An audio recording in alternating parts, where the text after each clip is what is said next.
up, y'all? This is your girl, Namia Carnice, with another edition of She is Namia's High Heels and Lipstick Conversations, where we have topics for the mature woman, the grown-ass woman, the seasoned woman, from every walk of life. We aim to uplift, empower, educate, and encourage the woman within, mind, body, and spirit. So let's get to it, y'all. It's High Heels and Lipstick Conversations with your girl Namia. Come on and tap in.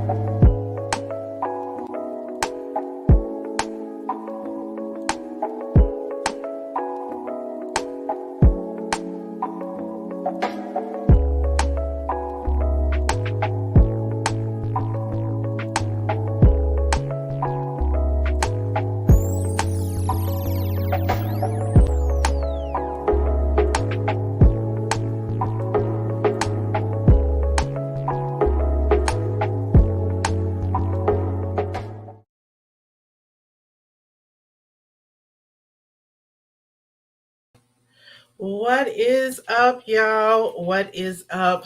Come on in the room. You know how I do. I tell you to come on in the room. And I'm going to give y'all a minute for y'all to come in the room. It is your girl, again, she is Namia, with another High Heels and Lipstick conversation for you on tonight. And tonight, it's going to be some good conversation. So I need y'all to check in with me as you are entering into the room. I need you to put some kissy lips, some lipstick, some high heels as you come into the room. If you're a brother checking in, you just want to know what it's all about. You know, you want to hear what the ladies have to say on this evening. You know, put you some fists in the air or something like that. But, you know, let me know you're here. Because we welcome our brothers on She is Namia High Heels and Lipstick Conversation. We welcome our brothers. We welcome, we grown women over here. So, of course, we're going to welcome y'all into the room, especially our Black men. So, come on into the room.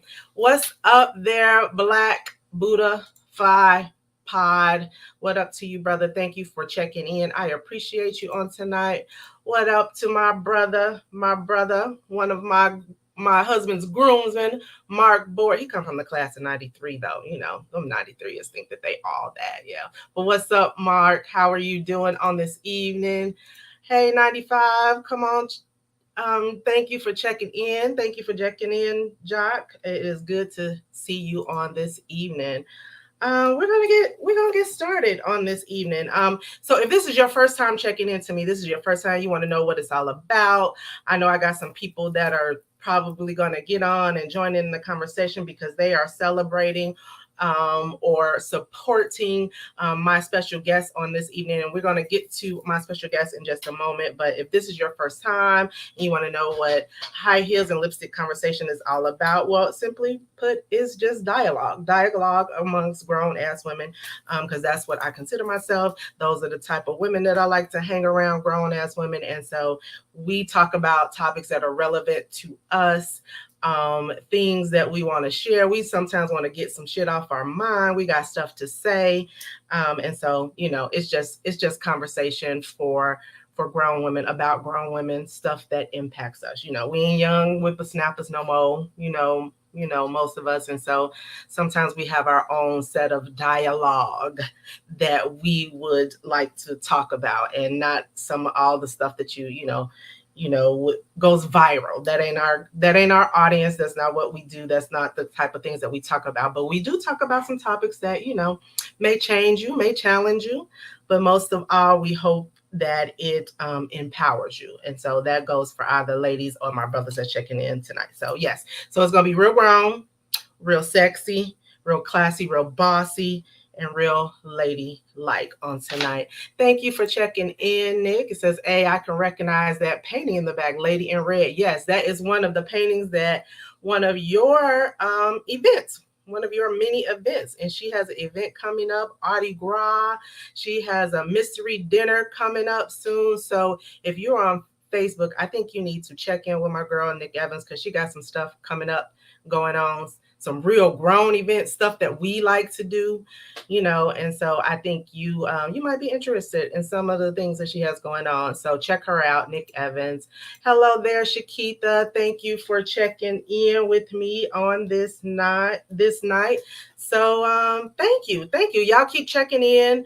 Again, this is a conversation. So I always want those who are checking in with me to engage, share your thoughts. As much as I can share your thoughts, I will on this evening.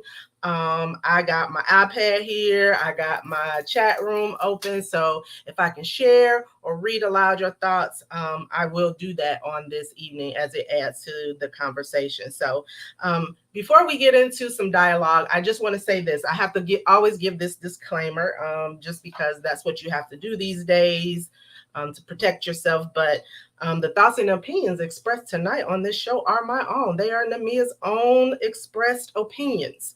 So be clear. I'm not representing any entity. I'm not representing any company or any organization whom I am currently affiliated with, whom I have been affiliated with in the past, or whom I will be affiliated with in the future. So that's just a little CYA, because, it's grown conversation. Some people, sometimes the conversations get a little heated tonight. Maybe one of those nights when I jump into what I'm finna jump into. So, you got to put that disclaimer out there. Hello there, cousin Desmond. Thank you for checking in. Thank you for checking in on this evening. So, okay, let's just jump into it. I'm not gonna hold you long because I don't like to tarry long at all. If I get to talking too much, people will get bored, and I don't want to bore you on this evening. So I want to say what we got to say and get on out of here, because people got to go to work tomorrow, and all that stuff, or tonight in some of our cases, So this article, okay, the article about the lonely men. Listen, I posted my thoughts on this article last week. And it got a lot of conversation going. And if you don't know what article I'm talking about, it's just been going all around social media. It's on TikTok, it's on Instagram. It is an article that was written by a man, a researcher, young man. He seemed to be a young white man. So we'll, preface that, make that known. And it was a Psychology Today article. This is actually a clip of the article as it was reshared and reported on by Madame Noir. And Madame Noir is like, a women's, purposed, a women's blog. Okay, Madame Noir. And so the original author, the original article, my bad, did not have the face of a black man on it. So when Madame Noir got to it, of course, their biggest population is black women. And so they put the face of a black man on there. So I got my thoughts about that, but, I'm going to move forward with it. But so this article has caused a lot of controversy. Okay, so the article had some very clear points about research that had been done in today's dating world. Okay, now it doesn't say anything about the demographics, so we don't know who they surveyed. So that's part of why my issue is with Madame Noir putting, black men on the cover of their article. But it doesn't say anything about the population of people that they research and who who is sharing their thoughts and their perspective. So we don't know that. We don't know if they're black, white. We don't know age. We don't know income levels. We don't know anything. So the article does not share that kind of information for us to be able to glean from it. So for me, though, I'm a black woman. I'm married to a black man.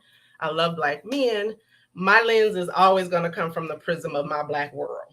Okay. And so one of the things that I stated, and this was just my perspective, is that it's clear that the times are changing and women are dating or not dating um, a little bit differently than I knew when I was, their age, these younger women. Okay. So I can't even necessarily put myself in that group of women, but I am a woman. I'm a Black woman. So I understand um, younger women today and why they feel the way that they feel about relationships. So let me just put that out there and preface it with that. Okay. I'm a Black woman and I understand these young Black women.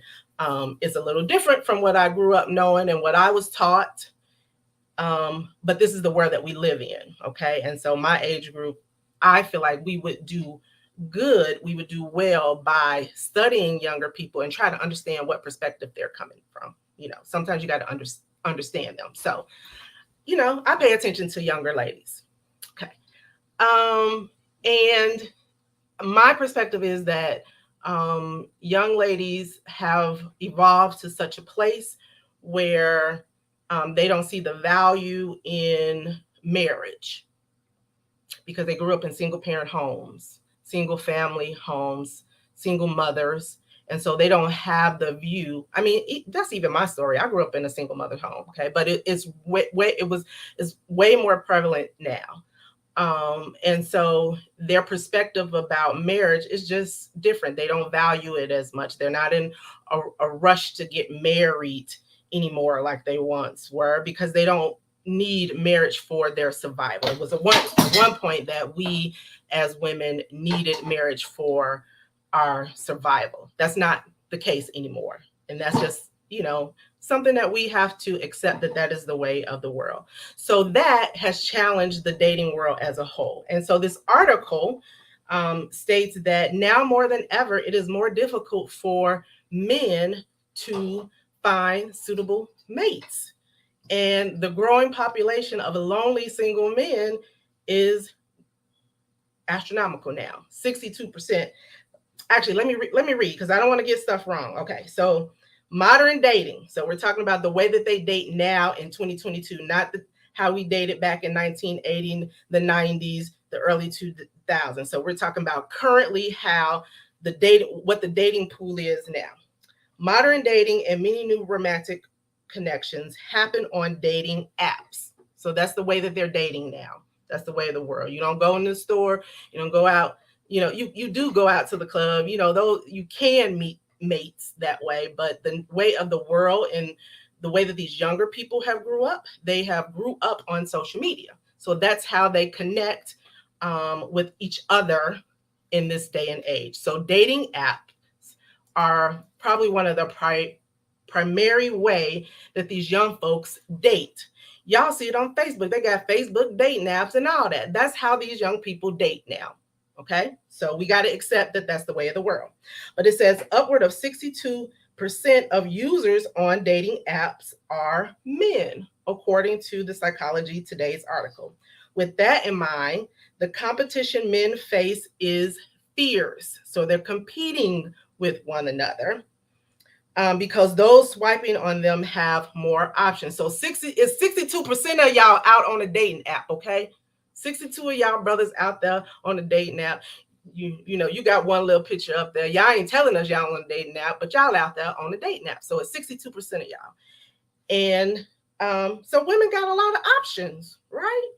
I know it was said, one of the arguments that was said when I posted this article last week was that men don't go on dating apps to find mates. They go on there to, find somebody to have relations with. So it really doesn't count, but 62% of y'all are on dating app looking for a boo. Okay. So the other thing that adds to the rise in lonely single men, it says that relationship standards.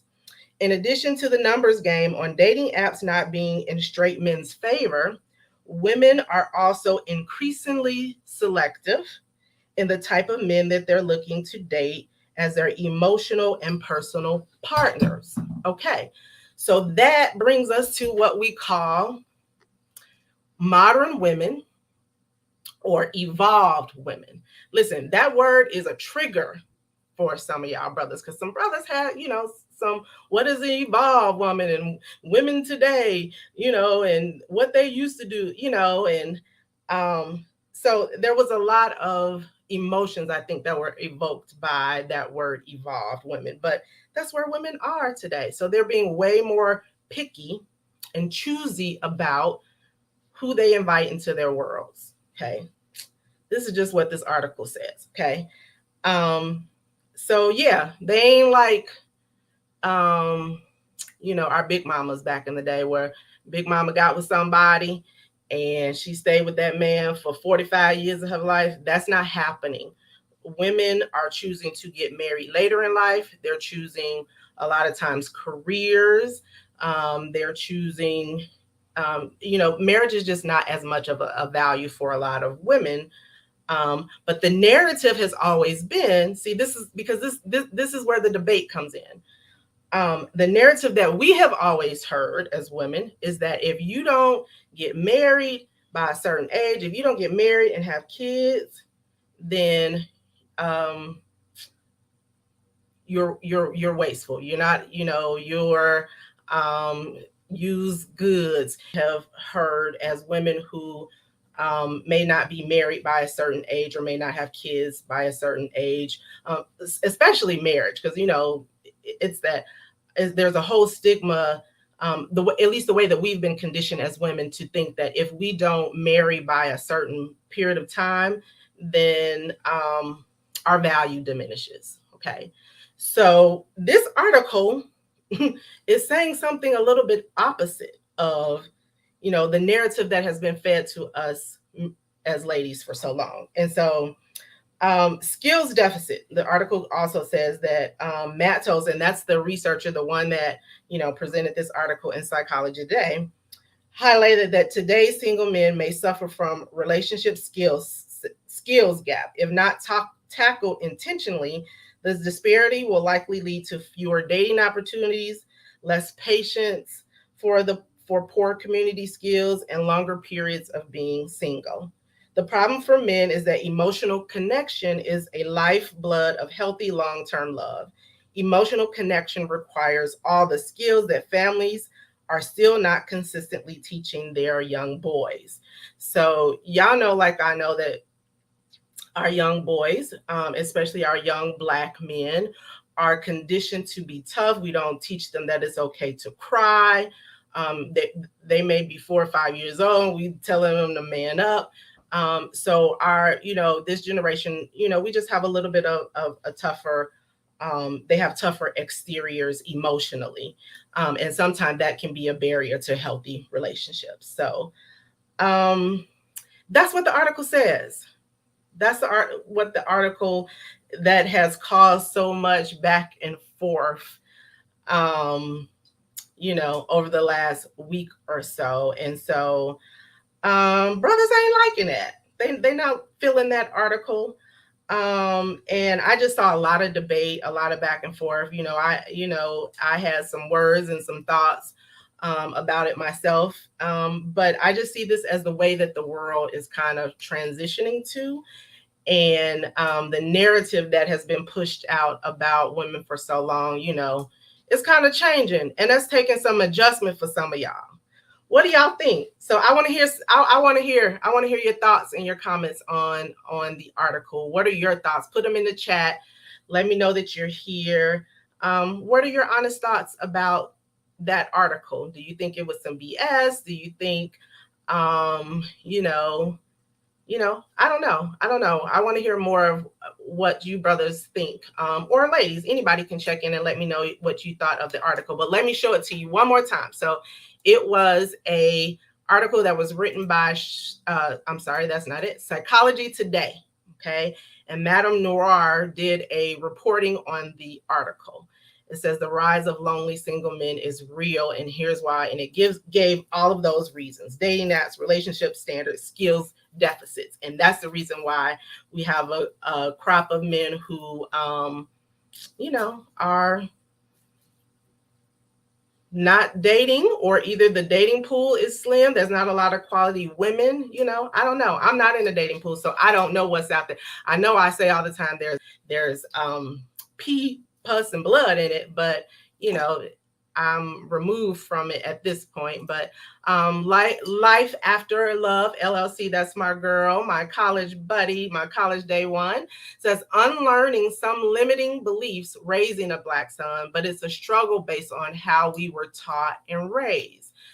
Yeah, we were taught and raised. Listen, if you were a Gen Xer like me, we were taught we were raised to be, as women, we were raised to be very independent, because a lot of us was latchkey kids.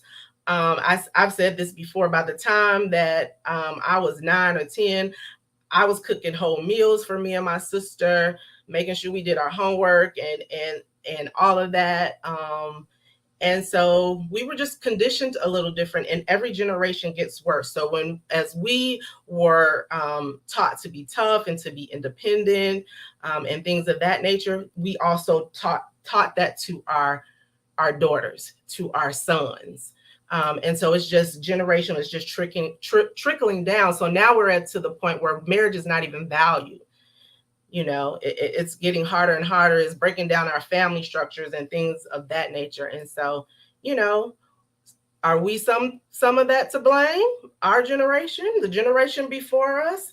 We can argue all day long about systematic oppression and all of that, but this is where the world is headed. This is where the dating scene is headed. That women were socialized a little bit different. Most of brothers probably see it as blame it on the feminist movement and all of these different things, but there are so many cultural impacts to us as Black people, and we can get into it, but that's not the conversation for tonight. But there are so many things that impacted us as people culturally, that we were just conditioned a little different. And so it has its impact into other areas of our lives, and that includes the dating scene as well. So I don't know. So that's where we are. That's all I got to say about that, unless y'all got some other thoughts that y'all want to share. With that being said, I'm just going to move right into our discussion on tonight. The real reason why we're here, right? So, what that article doesn't talk about, which I just kind of alluded to, is sometimes we have traumas that we have to overcome. And so that's what tonight is all about in Girl, Let It Go. One of the things that I talked about on last week, I talked about this book that I have been reading, and it is The Black Girl's Guide to Healing Emotional Wounds. Okay. And so this book by Nagiana Smalls, she talked about several areas where we as Black women in particular experience trauma. And so she talked about generational trauma. And we talked a little bit about that last week. She talked about family secrets, how the family life can, and things that arise in our families and the traumas that we face, the family secrets that just get pushed under the rug. We don't talk about them because what goes on in this house stays in our house. Sometimes that can lead to our traumas. She talked about mommy issues and our relationships with our mothers, and that can lead to trauma. She talked about daddy issues. Obviously, we know that can cause a lot of traumas. Failed relationships. She talked about death. Just all of these things that lead to traumas for us, particularly as Black women. And so it is a very good book. It's a great read. Denise says, I got mine. It is The Black Girl's Guide to Healing Emotional Wounds. And so it's good. It has scriptures in it. It's a very good read, I think. I have a soror who went and bought the book, and she got the journal. There's other things that are attached to this book that you can buy. So you can find it on Amazon. If you just search it, Google it, The Black Girl's Guide to Healing Emotional Wounds, and you'll be able to find it. You can purchase it from Amazon, and you'll have it, within a couple of days or so. And so we just want to continue in that thread. So we know what the traumas are that attack us, that cause us to have issues when we get a little older in our life that we got to overcome. The book introduced us to four particular girls, or women, I should say, that she described, and some of the traumas that they had and how it came out in their behaviors. And so we know what hurts us. We know the stuff that hurt us, but at some point we got to decide that we want to get beyond it, and how do we heal from the many traumas that we face and how they impact us. And a lot of the traumas that we face are unique to us as Black women because, again, it's the whole social and cultural and how we've been conditioned things. So we face those traumas. We face the family traumas, the generational traumas. I mean, she even goes all the way back to slavery and the traumas that we face. And so we know that those are there for us, but we got to want to overcome it, right? So that we can get to a better place, a place of peace and joy and all of those things that are ours. If we just claim it, if we just go for it, and if we just heal to get to that place. So we want to focus on the other side of trauma. So I have a guest that I'm going to bring on, and I know this young lady. She is a classmate of mine. We went to Horseman together.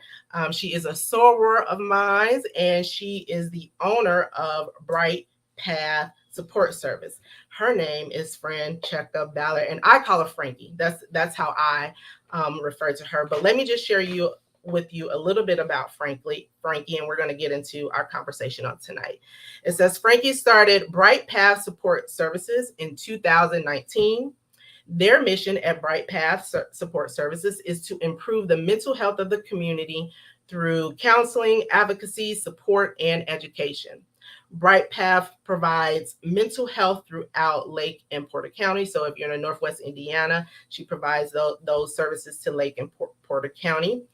And she has been working in mental health for almost 20 years.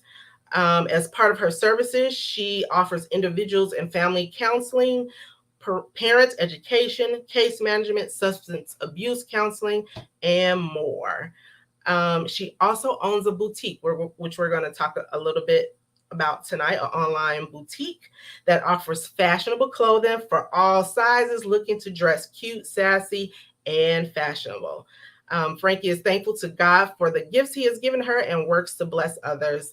And we will share her social media and all of that. But why don't you give a warm welcome, put some kissy lips in the chat, put some fist up or put some, lipsticks, and give a big hand to my guest on this evening, Franchecha Ballard. Hey, girl. Hey, what's going on? How are you? Doing well. Thank you so much for having me on your platform tonight. Thank you for agreeing. Thank you for being here. So you're gonna have some sorors checking in, girl. I'm ready to see my sister checking in. What's going on? She's Shiota Owens. Yes, thank you for checking in on this evening to High Heels and Lipstick Conversation. So let's get into it. And again, we want you guys to continue in the conversation and engage in the conversation with us on this evening, because I feel like it's an important topic. It's important for us as women. So we are talking about healing, getting on the other side of our traumas. And so I have read your bio. You've been in the mental health field for 20 plus years. This is your career. This is what you do for a living, and you directly work in our community of Black folks. Yes. I'll just say, Frankie, you real low key. You real low key and humble, and that is wonderful. That's definitely the attribute that we want to have. But we want to uplift your services tonight, because there may be someone checking in. They may be low key. They may not comment or do any of that, and they may need your services. So I want them to know what's available to them in Lake and Porter counties. So tell us a little about, let's just start the conversation here about, I talked about some of the traumas, generational. I talked about family secrets. I talked about mommy issues, daddy issues, failed relationships, death, and all of those things that cause us trauma. In your profession, and you've been in mental health for 20 plus years, what kinds of behaviors from your perspective have you seen, particularly with Black women when they have had that kind of trauma in their life? Yeah. So you mentioned that we know what the traumas are. Sometimes Black women, we don't know what the trauma is. Oh, we have to be able to find out what causes us to have these behaviors. That's the first thing we need to do, is figure out what it is that we need to address. of why we're having these behaviors. So sometimes trauma is not always present because it's a norm to us. Yeah. Those Yeah. behaviors are a norm. So we don't know that it's something that's stigmatizing us or bringing us down. Right. It's causing the trauma. So Right. some things you may find is low self-esteem. Anger, the angry Black woman. Mm-hmm. You And know, that's a thing. always get, they have the angry Black woman, or the what is the resting bitch face? What is the Right. what is Yeah. that? You know what I'm trying to say? So Yeah. we have They that. give everybody that, don't they? Yes, absolutely. So that can come across substance abuse issues. Yeah. That can come across as a behavior. The lack of being properly diagnosed with a mental illness. That's a big thing as well. Oh yeah, especially so mental illnesses in depression. Depression, anxiety. Yeah. Um, some people have never been properly diagnosed with bipolar disorder. Yeah. Oppositional defiance as a child. When you're growing up, you see a lot of kids, they have oppositional defiance. Well, it's a reason that they have this behavior. Mm-hmm. Because you're not addressing those things as a child, where you bring that behavior into adulthood as well. Right. Yeah. That's true. Yeah. And so you it was never corrected, or you didn't know that it needed to And didn't know it needed to be corrected because this is how my cousin act as a child. So it's just within the family. You mentioned generational cursors or Yeah. generational behaviors, that trauma that happened within in the family. Because a family member growing up, I know when we were growing up, and I think we went to every school probably together from elementary. I think we even went to college together. IUP. Yes, we did. So I Now, think listen, real. We went. We expressed our interest in Delta Sigma Theta together. yes, we did. We went together. Yes.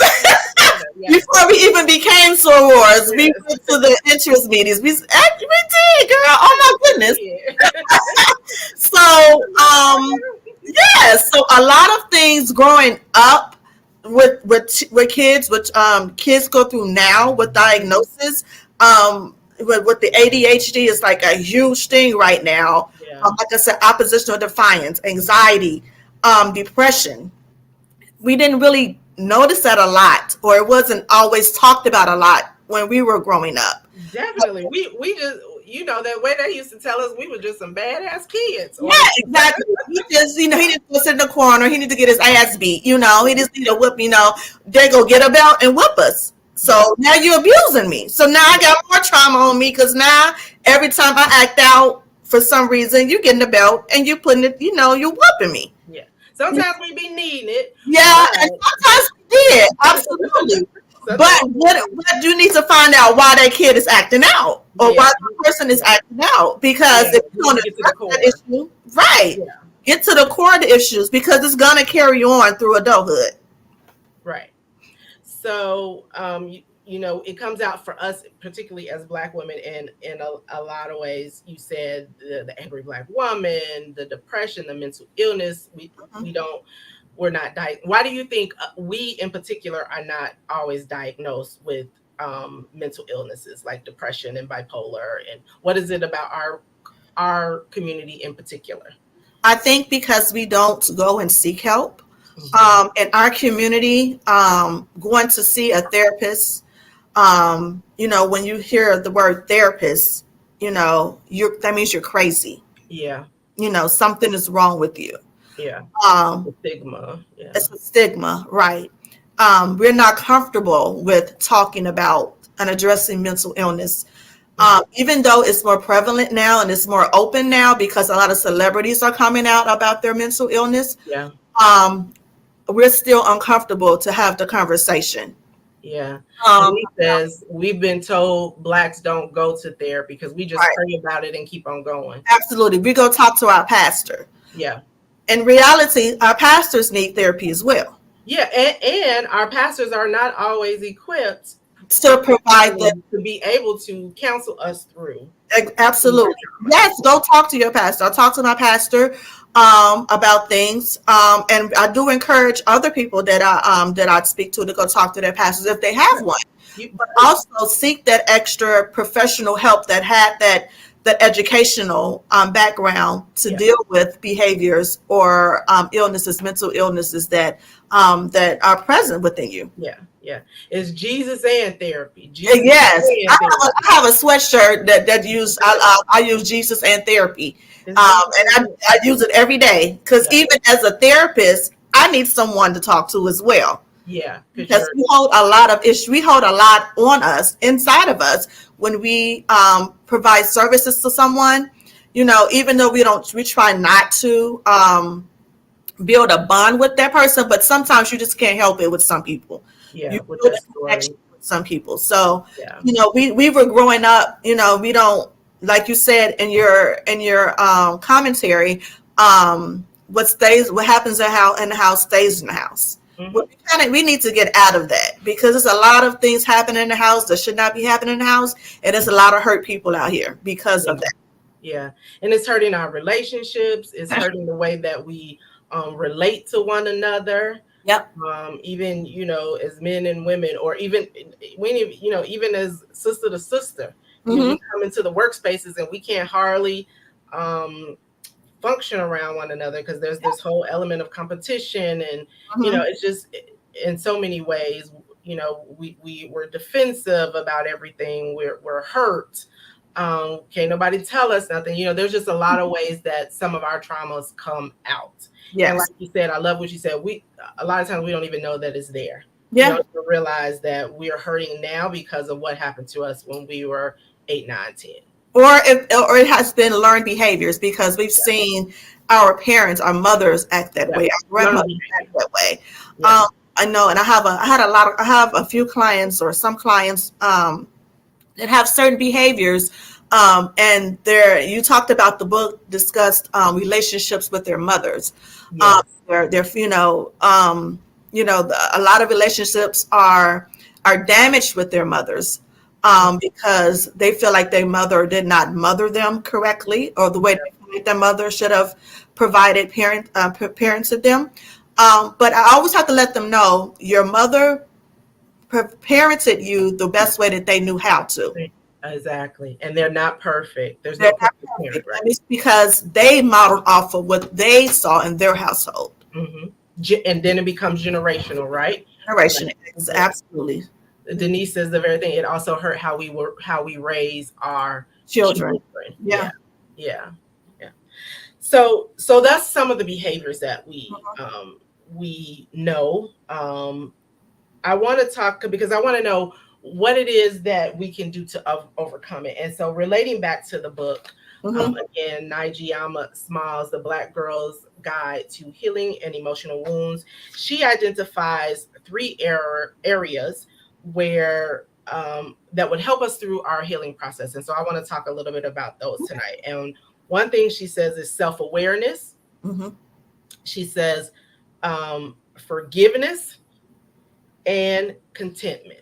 And we're going to break like each one of those down: self awareness, forgiveness, and contentment. And so let's start with the self awareness piece. And let me read an excerpt because I've been reading excerpts from the book for context, so that we understand where she's coming from and some of the viewpoints that she has in the book. So it says, in regard to self-awareness, we have spent quite a bit of time examining our hurts and putting them on the table. Now it's time to heal. Before we move any further, you have to decide you want to heal, because healing changes you. It makes you less angry, less aggressive, and gives you peace. So I shared that quote last night on Facebook. But you will walk away from things that will cause you pain, and you may even identify your purpose because you will know who you really are. The choices you make from here on will be different because you are not making them out of hurt. So sometimes the decisions we make, The things we get ourselves into sometimes is out of our traumas, out of our hurts. Mm-hmm. It is a very peaceful way of maneuvering throughout the world, and some people are not up for that. Some people prefer drama and negativity. Drama can become an addiction, particularly if it has been the sum total of your human experience. So if all you know is drama, that's all you gonna bring is drama. Mm-hmm. That's all you're gonna dwell in is drama. But you have to decide, and now is the time to heal. So that is, how she expresses, and then she goes into self awareness. So, what part do you think self awareness plays into the healing process? Or Um, what do you? How do you? A good question from your professional standpoint. How do you bring a young woman about where she is self aware and she gets it that okay, you know, I got some traumas I got to deal with. yeah. So we first discussed the upbringing, how they were brought up in their home, the relationships they had in their families, whether it's with parents, grandparents, siblings, even aunts and uncles and cousins. Mm-hmm. How did your relationships with those people who were close to you? Mm-hmm. How did they affect you growing up? Were they good relationships? Were they bad relationships? Like did you learn something from each of those relationships, and how did you bring it into your adulthood? Mm-hmm. Or lack thereof in relationships. Absolutely, Yeah. that lack thereof relationships. Because did Yeah. you have a relationship with those people? Because there's some people who don't have relationships with their outside of their immediate family with other Mm-hmm. members. Um, and that's another issue as well. Is why can't you get along with other people in your family, Yeah. outside of your immediate family? That's another issue. You deal with that a lot. Yeah, Yeah. that's a whole another issue as well. So how do you bring that into adulthood? How do you bring that into your relationships you have now with your own children, and your personal relationships with your significant other, and your work relationship, your relationship with your friends? How did you bring those behaviors and those um, that relationship you have with those people into your personal relationship now in adulthood? Yeah. You have to discuss um, how they correlate with each other, Yeah. what's similar to it, and then you have to find out what's the common denominator in it. Like, do you find something that happened to you in your childhood that's harming relationships or hurting relationships you have now as an adult? Mm-hmm. Once you find out what those things are, then you start building on what do I need to do to make that different? How do I need to work on myself to make that relationship better or to change that behavior? Mm-hmm. Um, Do Go you ahead. find in your experience when you are counseling people that it's a struggle to even get to that point where Um, the light comes on and like, okay, I did have this experience or that experience, and this is why I feel. Yeah. and sometimes it is, yeah. It takes, sometimes it takes a month, sometimes it takes 6 months. It's like Yeah. you're not getting it. This Yeah. is what's happening. So you have to be creative with Yeah. individuals. When I'm in a session, I don't try to think of myself as a hierarchy to that person. Yep. You get to their level, so they'll Yep. be able to understand. Let them, like you and I are having this conversation. This is how I am in my sessions. I'm straightforward. I don't sugarcoat. I don't Mm-hmm. tell you things to make you feel good. Right. We talk. It's not going to. You're not there because you're not coming to therapy to feel good. You're coming to therapy to address issues, so that not to someone to just tell you something to say, okay, I'm gonna put a band-aid on this for you. No, open up those wounds and let the Yeah. wounds heal. Yeah. And you got to face it to be able to get rid of it, right? That's You got to face it to be able to overcome it or to get to a point where it doesn't have as much impact on you. right. You have to take control of it. You have the power to take control over whatever issue it is, whatever that trauma is. You have to say, hey, I have the power and I'm going to take control over it because I don't want to live like this anymore. Right. Yeah. But it's really, so what do you say to people, and I'm sure you get this all the time, it's hard because this happened to me and that, and I'm sure you get those kinds of maybe clients where it's just they cannot see beyond the hurt, the Yeah. pain, the trauma, it just becomes a very difficult task, I guess I should say. Yeah. And some of those sometimes I tell a lot of people do a lot of journaling. Because journaling is a good way to be able to express yourself. Yeah. Find something that you like, whether I saw your painting in the back. Yeah. They may like to express themselves through a painting, through writing, through poems, rapping, singing, writing songs.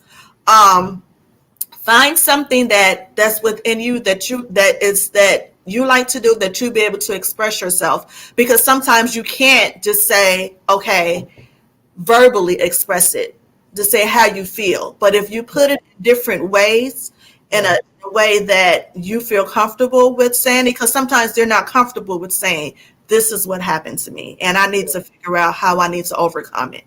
Yeah. Yeah. Yeah. So I can only imagine for many, depending on the level of trauma, the type of trauma, Mhm. that getting to that place of self awareness is a hard road. Yeah. Um, it's a discovery process. I could just say for me, in some of the traumas that I've faced, and you sometimes you think you have gotten over them or gotten beyond them, and then we talked about triggers last week, and then something triggers you. Hmm. And so, but you do have to come to a point when certain behaviors come out of you, or you say something, or someone brings it to your attention that it's not always a place of defensiveness, but it's an opportunity to just kind of be self-aware. Not Right. that you can just let anybody say anything to you, but Right. sometimes you have to. Sometimes we don't know what we don't know about ourselves. Right, because we have to find out what those triggers are as well. Just like we have to find out what those traumas are, Yeah, we have to find, once we figure out what the trauma is and we find coping skills to how to deal with the trauma, we need to find out what may trigger that trauma to be brought back up again. yeah, You yeah, know, and trigger those behaviors, so when you lash out because that you were reintroduced to that trauma again. yeah. Yeah. Good stuff. So one of the other concepts that she puts out here in the book is about forgiveness, and how it's just such a powerful tool Hmm. to helping us to overcome our traumas. And she tells this story about herself specifically, about her walk and her journey. The author, I mean, her walk and her journey with forgiveness. I can say for myself, as far as it relates to my father, he was dead and in the grave, and it was probably like 15, 20 years later where I finally got to a place where I was like, I forgive my father. And so it's a powerful journey. So what advice do you often give, or do you even coach people on the process of forgiveness and its power in coming overcoming trauma, I guess I should say? Yeah. Forgive yourself first of all. Yes. Forgive yourself for whatever that you're allowing yourself to go through those things, go through, Mhm. continue to hold on to the trauma, because that's a big thing too. Allowing yourself to forgive yourself, or allowing yourself to let go of it and Yeah. not let it akin to have power over you. Yeah. Sometimes the person that caused the trauma will not say I'm sorry, to give you a chance to even allow you to forgive them, and you have to be okay with that. Yes. Yes. Yes. You have Yes. to be okay with them not apologizing for causing the trauma to you.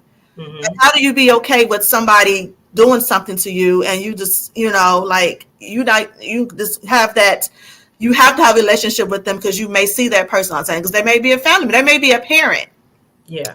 caused this trauma to you.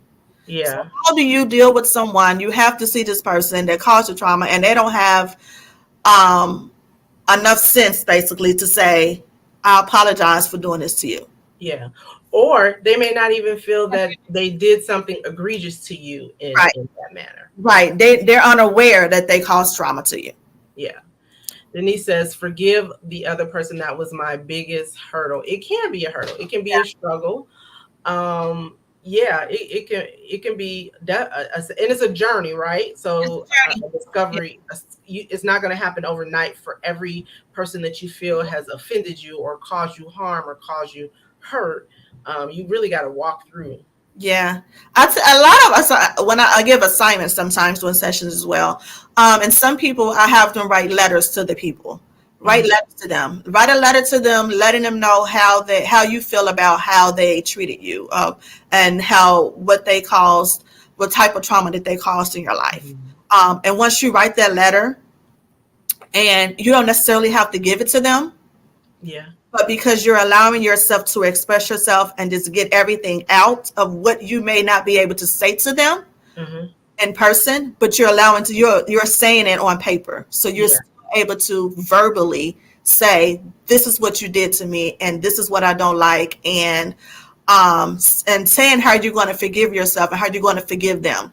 You don't necessarily have to give them the letter, and even once you're done writing the letter, you can tear it up and then it's done. Yeah. You don't have to address it anymore because you've addressed it. Yeah. And let's learn how to move on from there. Yeah. The other thing, this is just my own personal testimony and how I got to, several places and forgive it. My father, for example, using him as an example, I had to get to a place where I understood that my father was human and that he was prone to sin and he was prone to failures. I had to get to a point where I realized that my father was victim to the 80s and the 90s, and the how our communities, our hoods and all that was infiltrated with drugs, and all of the, not excusing what he did or did not do, but this is what led him to what I felt like may have been trauma towards me, Mm-hmm. as a young Black girl growing up and, father not being in the home. It's not that he didn't love me. It's not that he didn't do certain things. And I knew that my daddy loved me. So I know one thing, I knew my daddy loved me and my sisters. Um, he just fell victim to some, what life kind of brings and hurls at us sometimes. And so I had to look at my father from that standpoint. Mm-hmm. You had to understand what his life was like. His life was like, and it was not, And it didn't have anything to do with you. yeah, it didn't have anything to do with me, right? Mm-hmm. And so you once you look at your offender in a different perspective or try to see it from that perspective, it makes the process a little bit easier. It does. And that's where we go back to what we just had, we just discussed a few minutes ago. Your parents only are able to parent you the best way that they can. Yeah. Yeah. Not saying that it was the wrong way for them, but they did it the best way that they knew how to. Um, in society's eye, it wasn't proper way. It may not have been a proper way to parent you, but Right. that's the only way they knew how to parent you. Yeah. So, Given the circumstances given the and all that. circumstances, Yeah. absolutely. Yeah. Yeah. I also, this is, we'll move on, but I also learned about my own father's traumas himself, Okay. which, could have led to, him, being addicted to drugs and things like that. But I forgave my father, I had to forgive my father. And that was part of, because one, that impacted me in the kinds of relationships that I sought out in my younger years, or what I found to be unhealthy. When I found myself in an unhealthy relationships, all tied back into you know daddy issues, I Yeah, guess. because you have trust issues as Yeah, well. you have trust issues, or you Don't want to let everybody in, yeah, or you're looking for certain behaviors that you Yeah. didn't get in your father, and all those things. But my story is the same story as a lot of young Black women in the hood, right? Yep. It says I had to tell my father that I forgave him when he was in his casket. Yeah, Yeah. yeah. I said my daddy was dead and in his grave, and it was at that point in my life. I may have been mid-20s, going into my 30s, and I'm like, I forgive you, and it's okay, and I And, can. and Yeah. I'm sure that changed your perspective on a lot of things once you did that. Oh yeah, my relationship. Opened up so many Yeah. different doors in your life, and you're like, man, this is what I missed. Like it was a load off of you, I'm Yeah, sure. you let go of anger and Yeah. frustration and, self-esteem issues. It's Yeah. just so much that was just released. And And you it's build a that spiritual thing, relationship right? with others. Yeah, relationship was and it's a spiritual matter too. Yeah, absolutely. Yeah, Absolutely. Absolutely. Because if your mental is not correct, that connects to your whole body, spiritual, everything. your heart, Everything, everything, your whole body. Once one part of your body is not together, it affects the whole being. yeah, yeah. So true, so true. But forgiveness is possible. You just gotta, It's definitely possible. yeah. Um, Contentment versus discontentment, and I gotta read this excerpt because it was really because this is the third concept the author talks about as it relates to the process of healing, the need for contentment, and pardon me why there's just some things that I think are some nuggets in this book, and I gotta share. So it says, in reference to contentment, it starts off: discontentment, the lack of contentment, dissatisfaction, a restless desire or craving for something one does not have, a malcontent. Why are they so popular? This is how she starts, this chapter on contentment. Why do they have this house? Why did they get to take that vacation? How did they earn that degree? Why did they get to have a child and I didn't? Why did they get married and I didn't? Why did they get that job and I didn't? All of these questions are typically asked by a discontent person. And we've said this before, that comparison is the thief of joy. That's the quickest way to rob yourself of joy, when you constantly compare yourself to other people, and mull over why you don't have what they have. A discontent person focuses on what they don't have instead of what they do have. They don't look at the blessings. No. They look at what other people have and become frustrated because they do not have something equal to or better. Being discontent causes jealousy, envy, unhappiness, lack of peace, anxiety, and low self esteem. Discontent people are the true shade throwers and the fiercest one uppers. They often get angry and act out for no real reason. They want to see the worst happen to people. A discontent person loves drama, and it is because they do not have joy or self love. Listen, this is a Black woman, Najiyama Smalls, talking to us as Black women about our trauma and how it impacts our behavior. And she calls us out. She says that it's jealousy. It is not being thankful for what you have. It comes out in your enviness, your behaviors, you act out. It's just all of these different things. And I thought that was important because, listen, going back to the article earlier, the single lonely men article, one of the reasons why that article was refuted by a lot of men and disagreed upon by a lot of men, is because there's this movement of men who they're just at the basically, we tired of Black women shit. So like that angry Black woman. Yes. And they see certain behaviors in us and all that, and so they're raising their standards, and telling us and holding us accountable for our actions and behaviors. And so here it is, a Black woman telling us that sometimes this is the behaviors that we display, but it all goes back to our trauma. So what's your reaction to that?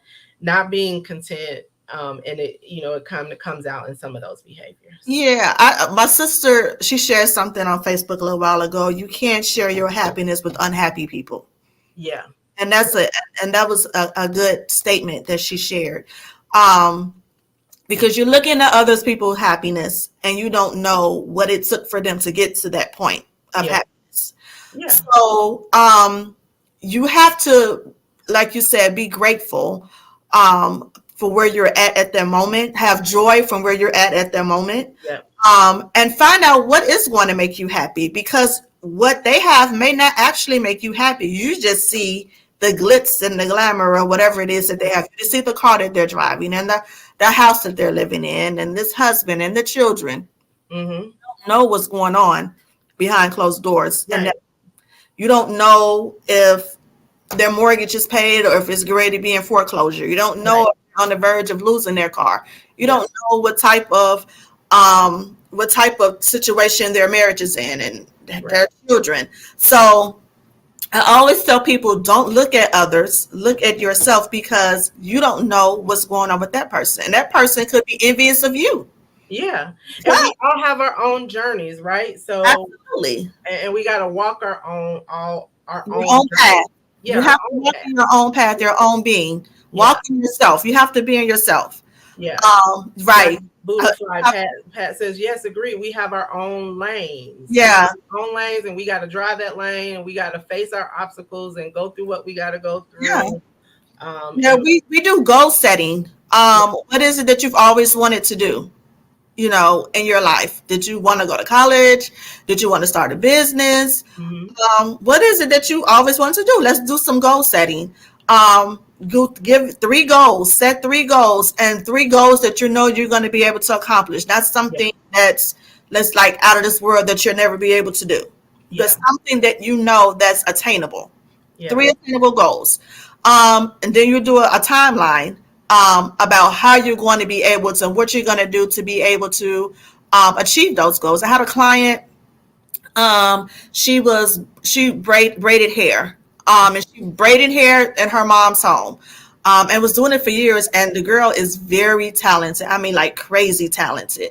yeah. I Um, might have to get that number. Yeah. and And I'm like, girl, you sit in your mama house. You could be in a shop, like making more money, like doing your thing. And I'm like, and she also said, I want to move out on my own because my mom, she just always on me. So we set some goals. I said, okay, this is a great to do. Every week when I come see you, I need to have these goals. We need to have something that you've accomplished during the week. The first goal we had, create a Facebook page.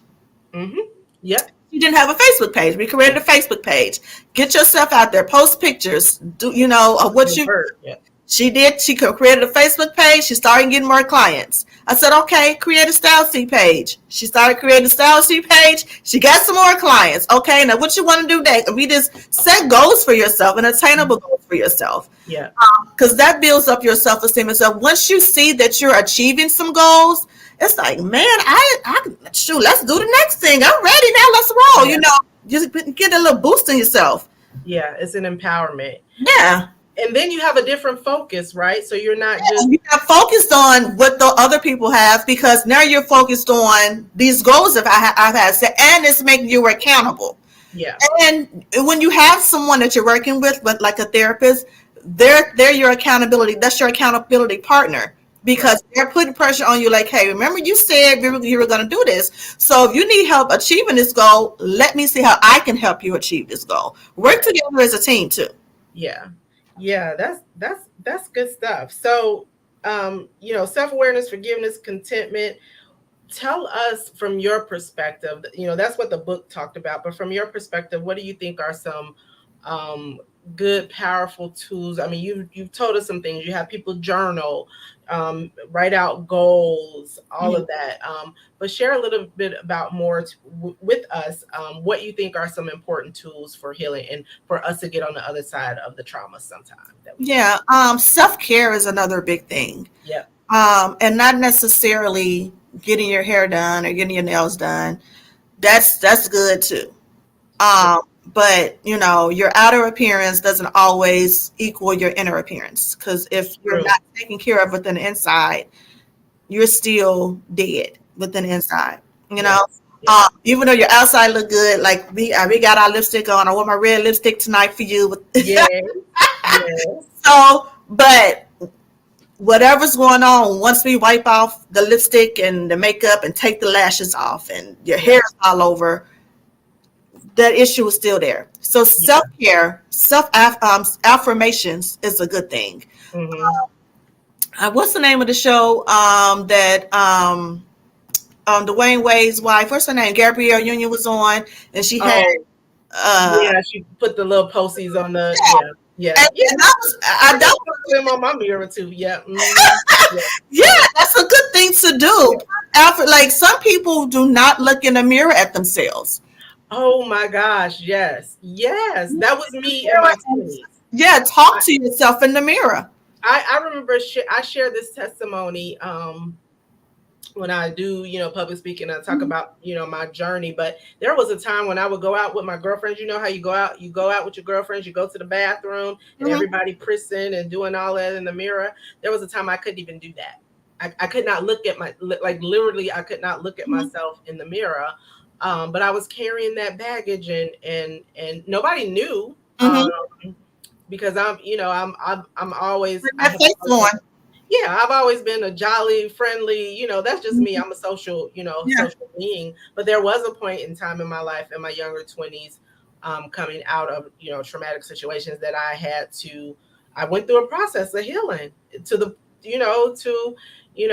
I had to get to the point where I could look myself in the mirror, Mhm. that I did forgive myself. Yeah. I forgave myself first and then I forgave others. And, it was a process, and some people don't even think that's a real thing, that there could be a time where you can't even look yourself in the mirror. Yeah. Like you're looking at yourself, but you're not really looking at yourself. Yeah, yeah, Being able to say, being able to tell yourself you can do better. You're yeah, worth it. You're enough. yeah. Or I like that woman that I see in Yes. the Or you mirror. look good today, girl. Yeah, Nobody else tell you look good. Tell yourself you look cute. yeah, Okay, girl, I see you, sis. yeah. Okay, yes. All right. So self-care, what else? Self-care, we talked about goal setting. Right, Like I said, set that goal, set some goals for yourself. Um, Attainable goals for yourself. Do a timeline. Like where do you want to do in your life, if you're not already there? And then once you've already accomplished some goals, go further. What yeah, else do you want to do? How much further do you want to go with your career? yeah. Like when I started Bright Path, okay. I'm going on year 4 in November. November 6th will be year 4. Congratulations. Yeah, So how am I going to build more on Bright Path to be able to help the community? yeah, What else am I going to do? yeah. Even within myself, that's what I'm going to do. So, goal setting, self-care goal setting, and it was another one. Reframing. Reframing. Reframing, rethinking of how you rethinking, change your thought process of Right. how you address situations. Yeah. Because if you continue addressing situations like you did when you had that trauma, nothing has changed. You're right back to square one. So Yeah. sometimes everything doesn't have to be said. Yeah. Ooh, People child, choose I'm learning that. Jesus, work with me. battles. Every battle was not meant to be fought. Every battle is not meant to be fought. You can't always say what's on your And mind. always say what's on your mind. And I have to practice that myself because Yeah. sometimes, even though I don't say it verbally, my face says it. Yeah. Sometimes you gotta Yes. close that mouth, ladies. Yeah. Yes, absolutely. Yeah. Reframing your thought process. Yeah. Don't go back. Change those negative thoughts into positive. Yeah. You know, what people say you can't do, prove them wrong. Yeah. I can do this. Yeah. I will do this. Yes. Positive affirmations really, really help. Listen, people, in the past, I've been, told that I'm just too positive. How can anybody be that positive? But I want to give out what I want in return, and the energy you put out there. And if you try to stay, I may have the attitude that I'm a glass half full. Have I been through things? Do I go through things? Do I have sad days? All that and more. But I try to live my life where I always look on. You can ask my husband. I'm always going to look at the positive side of Mhm. it. I'm always going to try to see the light at the end of the tunnel. I'm always going to see the silver lining, because that's where I'd rather focus my attention. Because if I stay in the negative space for too long, it impacts my mood. It Yeah. impacts, everything. It impacts my weight. Right, everything. And so you gotta put that positive energy out there so you can return. If they are so. Yeah, yeah, yeah. Okay, so self-awareness, positive affirmations, setting goals. Anything else? Reframing, like I just said, Reframing. Yes. change the thought process. Change the thought process. Yep. Yes. Yes. I'm gonna read this. This is a long one to Kia, but this is my girl says many times the things we want in life, it's not our time. God gave you the big house when He knew you can afford it. That's right. Yeah. God gives you the new job as a supervisor because now you're mature and took classes to be able to handle that position. My brother preached a message. Don't apologize for your blessings. You bet not. Absolutely. Because Baby, come on. You better not apologize for what God did. Yeah. sometimes God is preparing us for it. When I started, let me tell you how I started Bright Path. So I was working at a job that I had been in. I had been at that job for probably like 6 or 7 years. The person who worked there actually sought me out because we Yes. worked together at another company. Uh-huh. And when I say those people had put me through the ringer, like it was some days where I wanted to bring the Fifth Avenue out of me. Come on. And ready to put some hands on some people, and I'm not even that. Like, don't let the prissy and the you all too. I'm not an aggressive person, but if you push me, Yes. I'll go there. Yes. And it's not good when I get to the point. It's not good when I get there. Right. So we were sitting in a meeting, and the company was like going through some things, going through some financial issues and stuff. So we're like getting ready for an audit, and we're sitting in a meeting, and our boss was like, the owner of the company is going to make sure I'm taken care of regardless. So I don't know what's going to happen to you. So I sat there and I said, you know what? You're absolutely right. Thank you for saying that. I went in my office and immediately I started Bright Path. Yes. Come on. Yes. Tell I, us more about Bright Path because we want to that's a perfect segue into, telling us where we can find you. I'm gonna pull up the website and everything, but tell us a little bit more about Bright Path. so I just told you how Bright Path was birthed out of me being treated badly I'm not going to say I was treated badly, because everything that I learned working there, every position I've ever worked on, I've always I try to, every job I worked on, I always try to learn things in every position, so that way I can take it to the next place where everything that I learned there, I was able to take it to Bright Path. Yes. So Bright Path, thank you for bringing up the website.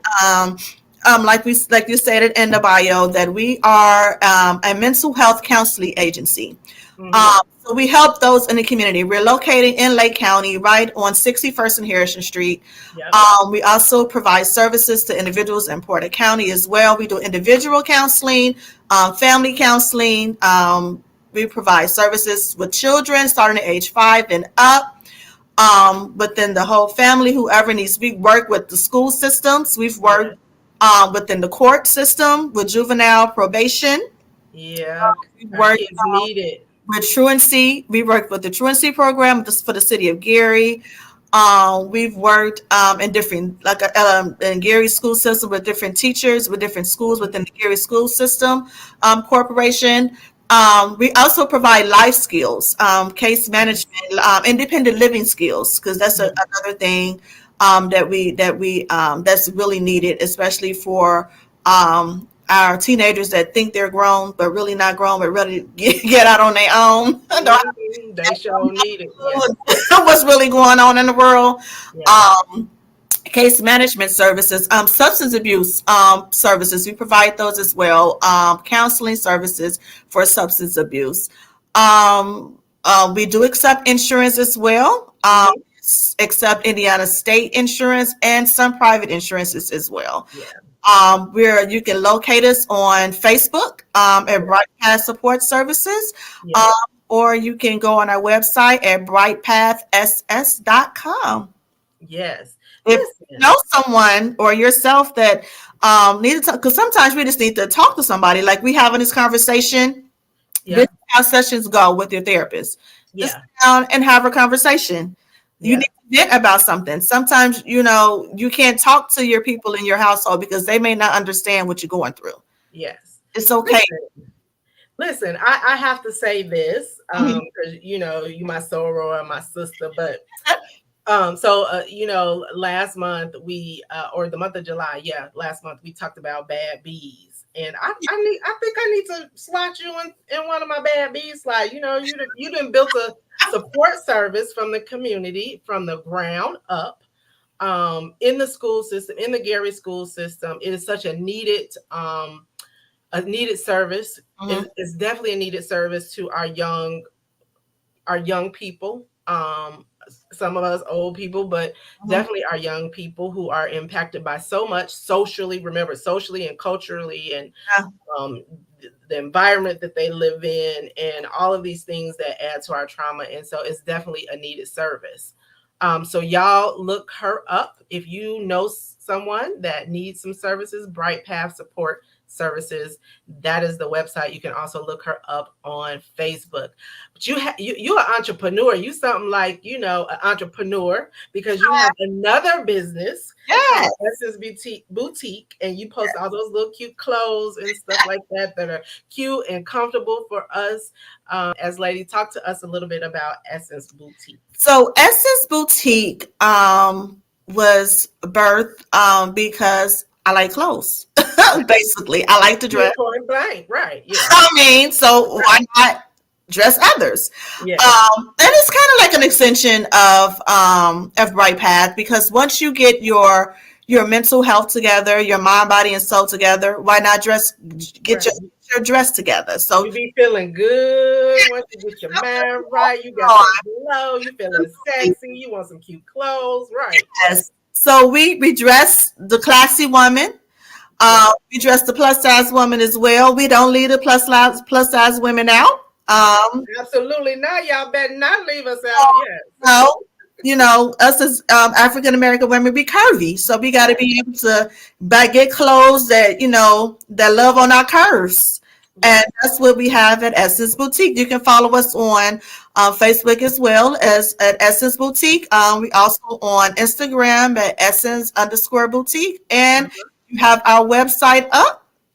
On Next Shopify, week, my we Shopify. have a 50% sale on all of our summer spring outfits. So next Saturday, which is August 27th, follow us and get that 50% off. Get you some the rest of the end of the season wear. Right. Get ready to start getting inventory in for the fall and the winter. Yeah, listen, ladies, we love a good sale. 50% off. Don't get me to the counter and they didn't tell me I didn't got 50% off, child.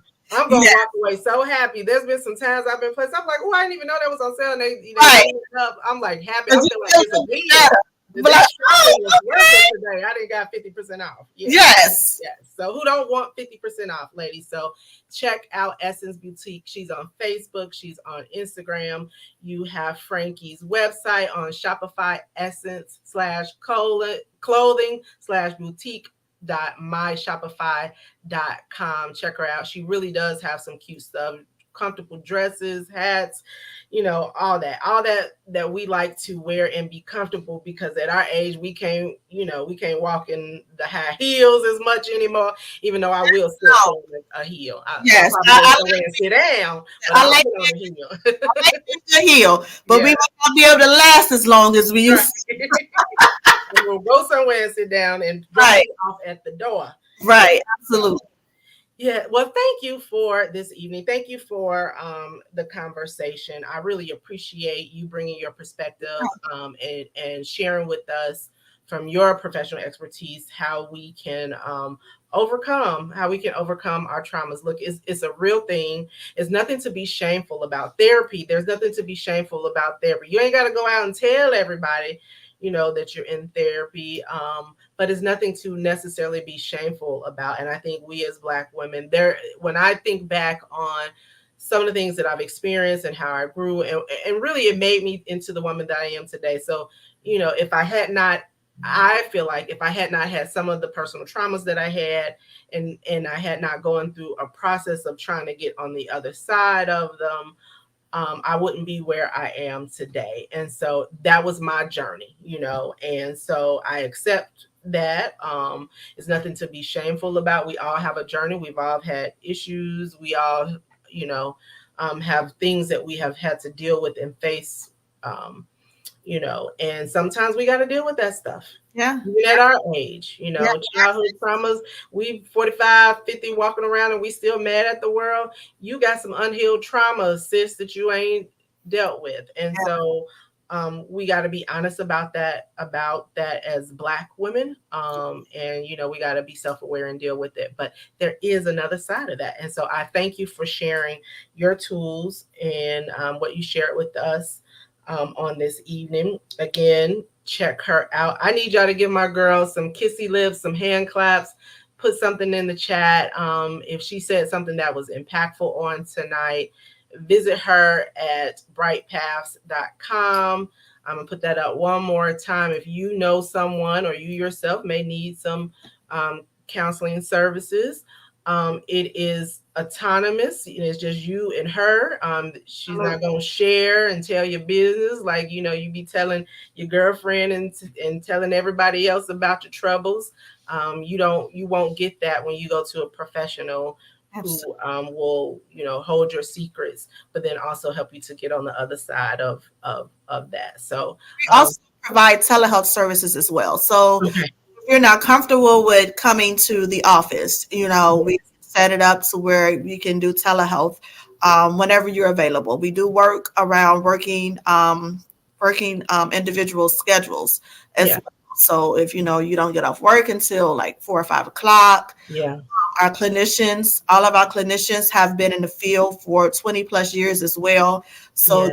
we're versed and we're rounded in this field. And we've seen a lot in this field. And even though we've seen a lot, we still have time to grow as well, because that's what you do in any field that you're in. Yeah. Thank you. Thank you, Sarah. I'm gonna give you the Sarah. Thank you, Sarah. I appreciate you on this evening. If you can just hang out backstage with me, I'm gonna wrap this thing up and come and talk to you. But I definitely appreciate you and what you shared on this evening. Takia gives you some kissy lips, an arm, a heart. Thank you everybody for tuning in and listening to me. Yes. My little bit of what I know. Yeah. Thank you. I'm gonna put you backstage. So that was tonight. Healing, getting on the other side of your trauma. Listen, such an important discussion. It's a discussion that we don't have enough. We're afraid of the conversation. We're afraid of the conversation as ladies, as women. Again, we've been conditioned to be strong and tough and all of those different things, but it's okay to say, I got some stuff that I'm dealing with and I got to get on the other side of it. We all been there. We've all been impacted in one way or another, and it's okay, sis. It's okay. You have a resource that's available to you, especially if you're in the Northwest Indiana area and Lake and Porter counties. That's what we do. This is what we talk about. This is the shit we talk about on High Heels and Lipstick Conversation with She Is Namia. So next week, I just want to share with you next week, because I want you to tune in for one more Wednesday. One last conversation about traumas and coming on the other side of them. We are going to talk with a good friend of mine. Matter of fact, she's part of my Gold Friends. Her name is Cheryl D. And she's going to come and share her testimony of how she overcame healing trauma. We are also going to talk with my girl again. You saw her a couple weeks ago. Another soror of mine, Trayvon Davis Neal. So she's going to come back with us when we talk with Cheryl. And we just going, again, we're going to have some girlfriend chat, some stuff that, we need to talk about, some stuff that we need to address as Black women. And Cheryl is going to share her testimony. We're going to get some expertise commentary from Dr. Trayvon Neal. And so we're just continuing the conversation, and girl, let it go. Let that shit go, girl. Let it go. But next week, we're talking about I Am a Testimony. And so y'all come back and see me next week. Like the page at She Is Namia. If you like something that was said or something that was shared, I need you to share it with your friends. I need you to tell somebody about She Is Namia High Heels and Lipstick Conversations. And just help your girl out with sharing, because I think we got some good stuff that we're talking about. We got some relevant stuff. And I think these messages are important, and I want you to share, not just to, beat me up, but just because I think it's important to some of the stuff that we talk about is important to our community. So that's it. Share and like. So usually I end these conversations with a final thought. And so I want to leave a final thought. I gotta do this. I gotta do this. I gotta do this because he would be mad if I did not. So I better do it. So this weekend, before I give my final thought, this weekend I had the privilege, me and my husband, we went and worked out, and then my one of my brothers from another mother, he is the husband of my one of my good girlfriends, and he owns a sandwich shop. A mobile shop, sandwich shop. Is called Chef B's Wraps and Sandwiches. And so I'm gonna give a shout out to Willie, and I want you to find him on Facebook. He is a chef, and he is sharing his chefery, as I should say, with the community. So he's based out of Indianapolis, but this weekend he was in Gary, in the Northwest Indiana area. And me and my husband, we had us a Monte Cristo, and that thing was good. And a couple of other of my girls supported this weekend, and everybody had nothing but good things to say about Willie. We call him Willie. We call him Boo, but he affectionately goes by Chef B's Wraps and Sandwiches. And so I want you guys to hit him up, find him on Facebook. Let me share. I'm trying to share so y'all can see what his Facebook page looks like. Because he's serving up some good food. It was good. It hit the spot. It was tasty. And so I want y'all to hit him up. He's a Black man doing his thing. And let me just share my screen for y'all. He's a Black man doing his thing, and we have to support our own. So I'm a big proponent of supporting our own, and so I want y'all to go and find Chef B's Wraps and Sandwiches on Facebook. Hit him up, especially if you're in the Indianapolis area. He serves dinners mostly on the weekend, and so looks like he got something coming up. So this Saturday, August 20th, and Sunday, August 21st, from 12 p.m. to 4 p.m. All sandwiches will be served with chips and a pop, because that's what we say up Northwest Indiana. But he has a sandwich called Fat Cheeks Jambalaya Wrap. So you need to get you a Fat Cheeks Jambalaya Wrap, because it has all this good stuff on there. The fixings of jambalaya placed inside a jalapeno cheese wrap with signature aioli, $15. And then he has the Big Willie chicken Philly, and then he has Mal's ham and chicken wrap. It's good food, y'all. I ain't gonna just tell you that just because he my boy and I've been knowing him forever, and I know he crazy and all that, and then he would have got on me if I didn't share that tonight. But it's good food. So y'all go and check out Chef B's Wraps and Sandwiches, and tell me what you think. And if it was good and you liked it, share that Black man's business on Facebook, so he can do his thing. Okay. Anyway, as I was saying, the final thought of the night. One way to just kind of wrap up tonight.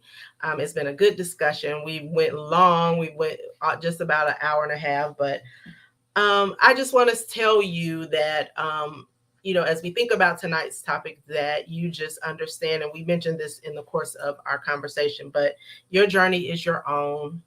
Nobody can walk your path. Nobody will understand your journey the way that you understand your journey. And it's your own. As someone said this earlier, we have our own lanes. And so walk your journey the best way you can walk your journey. And if you've experienced some traumas and some things that have hindered you emotionally and mentally, hindered your heart, it hindered your mind and hindered your spirit, you can get beyond and over that. You can go through your journey, but nobody can go through the journey for you. You got to go through your own journey. Remember, it's Jesus and therapy. And with that being said, thank you for joining me on this evening. And again, check me out next week. Same time, same bat channel here, Wednesday, She's in the Mia at 7:30. And we're going to finish our discussion. So hope to see y'all then. Have a good evening, y'all. Have a good one.